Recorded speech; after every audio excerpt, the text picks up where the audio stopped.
Ən çox filmə çəkilmiş aktyor neçə filmə çəkilib?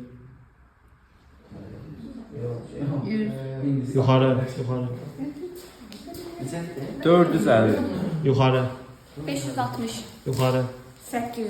Yuxarı. 1200. Düzdür. Necə düzdür? Bana dediniz.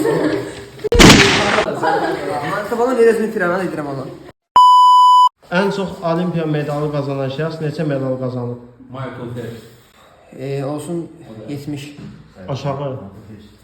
60. Aşağı. 29. Aşağı. 20. Neçə? 20. Yuxarı. 23. Yuxarı. 26. Yuxarı. 28. Düzdür. Şöyle. Dünyanın ən uzun saçlı insanının saçı neçə metr olmuşdur?